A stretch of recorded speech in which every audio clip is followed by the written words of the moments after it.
मेरे जीवन गवाही से भरा हुआ है। मेरा ये गवाही बोलने के पहले मैं पिता परमेश्वर की महिमा देती हूँ कि जो मौका प्रभु दिए हैं आज आप लोगों के बीच में गवाही बांटने का, इसके लिए प्रभु को बहुत बहुत धन्यवाद।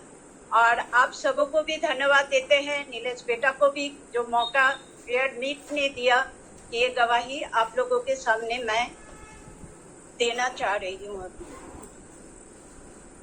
गवाही देने के पहले एक वचन बोलना चाहती हूँ। जॉन चैप्टर 15:16, यूहन्ना का 15:16 में, तुमने मुझे नहीं चुना परंतु मैंने तुम्हें चुना है। ये प्रभु का वचन है और ये मेरे जीवन में बहुत एक जीवित वचन तो सभी है, लेकिन मेरे जीवन में इसका इम्पोर्टेंस बहुत ही ज्यादा है जो मैं बताना चाह रही हूँ। मैं एक हिंदू परिवार से आती हूँ जहाँ 10 भाई बहन का हम लोग का परिवार था और मैं सबसे छोटी बेटी थी। बहुत दुलारी थी। माँ पापा, विशेष करके पापा का, और बंगला में हम लोग पापा को बाबा बोलते हैं और मैं बाबा नहीं बोल के बाबा बोलती थी। मेरे घर में सभी भाई बहन हम लोग मिशनरी स्कूल में पढ़ाई किए और जिसके फलस्वरूप सभी को प्रभु में प्रेम बहुत था। और बचपन से मैं गला में एक क्रॉस लगा के घूमती थी और मेरे मम्मी एक मादुली जो होता है ना, पूजा का फूल लगाया हुआ, उसको भी लगा के उसके साथ लगाती थी और ऐसे मैं घूमती थी। और मेरा प्रभु के प्रति प्रेम बचपन से ही था। मेरे पापा के दोस्त थे जॉन अंकल, वो चेन्नई के रहने वाले थे और क्रिश्चियन थे, तो हमेशा हमारे घर में आते थे और मुझे बहुत ज्यादा पसंद करते थे। और जब उनका ट्रांसफर हो गया तो वो जाते समय मुझे एक गिफ्ट दे के गया। आप लोगों को पता है क्या गिफ्ट मुझे मिला? तब मैं 3 या 4 क्लास में थी, मैं उतना याद भी नहीं कर सकती हूँ कि कौन क्लास में, लेकिन मुझे जो गिफ्ट मिला था वो एक बांग्ला बाइबल। और उसी समय प्रभु मुझे अपना सबसे बड़ा गिफ्ट मुझे दे दिए। आज लगता है आज तो मैं 60 साल की बूढ़ी हो गई हूँ, लेकिन उस उम्र में मतलब 3 या 4 क्लास में जो गिफ्ट मुझे मिला बहुत अनमोल गिफ्ट है।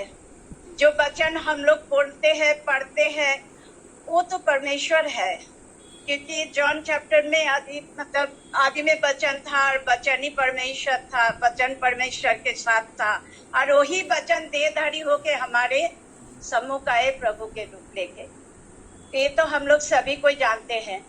मेरा ये गवाही है कि उस समय मैं नहीं जानती थी कि आने वाले दिन में मेरे साथ क्या होने वाला है।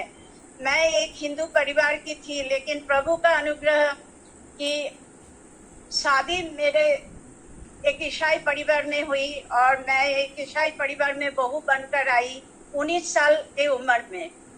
जहाँ 12 साल के उम्र में मैं जब 7th क्लास में थी, उस समय मेरी एक दोस्त, वो क्रिश्चियन फ्रेंड थी, मेरी बेस्ट फ्रेंड थी, वो दीपिका हेमब्राउन उनका नाम था और वो हॉस्टल में रहती थी। और वो हमारे घर पर आई और मतलब प्रिंसिपल का परमिशन लेके मैं लेके गई थी मेरे घर में। और मेरे पापा दीपिका को कुछ बोले थे, वो बात जो बोले थे, जो भविष्यवाणी किए थे, वही पूरा हुआ। वो बात मैं बताना चाह रही हूँ कि पापा, वो 1976 का बात था, मैं क्लास 7th की थी, 7th क्लास में थी और 1977 में जब मैं क्लास 8 में गई, मेरे पापा चल बसे। और पापा के जाने के बाद मैं बहुत ज्यादा दुखी रहती थी, बहुत चंचल स्वभाव की थी, वो शांत हो गई थी, लेकिन पढ़ने में बहुत ज्यादा तेज हो गई थी। और जो भी है, क्लास 8 में 1977 में पापा जाने के बाद तब 13 साल की थी, उसके जस्ट 6 साल बाद ही मेरी शादी हो गई 19 साल में, और मैं ईसाई परिवार में आई और प्रभु को बहुत करीब से जानने लगे। और तब भी मुझे बहुत समय लगा प्रभु को पूर्ण रूप से जानने के लिए। करीब 27 साल 27 इयर्स लग गया कि प्रभु क्या है, और प्रभु के बिना हम लोग कुछ भी नहीं है। प्रभु हमारे लिए सब कुछ है। ये चीज जानने में हमको काफी समय लग गया। तो बात ऐसा है कि जब शादी के जस्ट 2 साल बाद 1986 में एक शादी घर में हम लोग आसनसोल में गए थे, मेरे इनके बड़े भाई के शादी में। वहां मेरी वो दोस्त मिली जो मेरे परिवार में जब मैं क्लास 7th में थी तो लेके गई थी, दीपिका हेमब्राउन।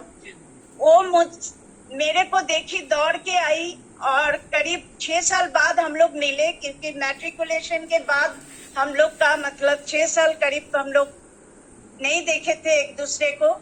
और वो दौड़ के आई, फर्स्ट लाइन वो बोली कि अंकल का बात सच हो गया। क्या बात? कौन सी बात पापा बोले थे? ऐसे मेरा भी मन में क्वेश्चन आया। तब वो बोली, अंकल तो बोले थे कि तुम क्रिश्चियन हो जाओगे। ऐसा बोले थे पापा? हाँ, ऐसे ही बोले थे कि क्या बात है, तुम लोग इसको क्रिश्चियन बना लोगे। तो मैं आज प्रभु को दिल से धन्यवाद देना चाहती हूँ कि पापा 1976 में वो भविष्यवाणी किए थे मेरे बारे में, 77 में वो चल बसे, और 1986 में वो बात मेरे फ्रेंड मुझे बोली कि अंकल का बात सच हो गया। आज मैं बोलना चाहती हूँ कि सच में आज मुझे प्रभु मिला, मुझे सब कुछ मिल गया लाइफ में, सब कुछ। जैसे लगता था कि मैं हिंदू परिवार की थी और वहाँ जो पूजा का घर या शंख का आवाज वो सब अभी भी गूंजता है। तुलसी मंच में माँ का दिया जलाना, हर चीज मैं याद करती हूँ। और कोई धर्म परिवर्तन नहीं, एक हृदय परिवर्तन का बहुत जरूरत है। आज उस परिवार के लिए भी दुआ करती हूँ कि जहाँ वो लोग मूर्ति पूजा के बीच में अभी भी है, उतना बड़ा परिवार मेरा, हाँ, लेकिन दुआ में हूँ कि प्रभु वो लोग आपको उद्धारकर्ता के रूप से ग्रहण करे। और वो दिन मैं सबसे ज्यादा खुश हो जाऊंगी कि जब मेरे परिवार पूरा प्रभु के सामने घुटने टेकेंगे। और आज इस गवाही से आप सबको आशीष मिले, और मैं बहुत खुश हूँ कि मुझे प्रभु मिला, मुझे सब कुछ मिल गया। और पापा ने ये भविष्यवाणी किए थे, इससे बढ़कर और क्या हो सकता है कि मेरे पापा जो हिंदू परिवार के थे, प्रभु उनके द्वारा भविष्यवाणी किए कि ये बेटी मेरा क्रिश्चियन हो जाएगी। क्रिश्चियन होना बड़ी बात नहीं है, लेकिन प्रभु को जानना और प्रभु में लिपटे रहना वो बड़ी बात है। आप सबको बोल रहे हैं कि हमेशा प्रभु जो चीज है उसको आप लोग जानिए और प्रभु के करीब रहिए, क्योंकि प्रभु ही सब कुछ है हमारे। प्रभु के बिना हम लोग कुछ भी नहीं है। इस गवाही से आप सबको आशीष मिले। और लास्ट में मैं और एक वचन बताना चाह रही हूँ जो साम 139 के 13 में है। मेरे मन का स्वामी तो तू ही है, तूने मुझे माता के गर्भ में रचा। इस वचन से आप सबको आशीष मिले, इस गवाही से आशीष मिले, और पिता परमेश्वर की महिमा मिले। Thank you.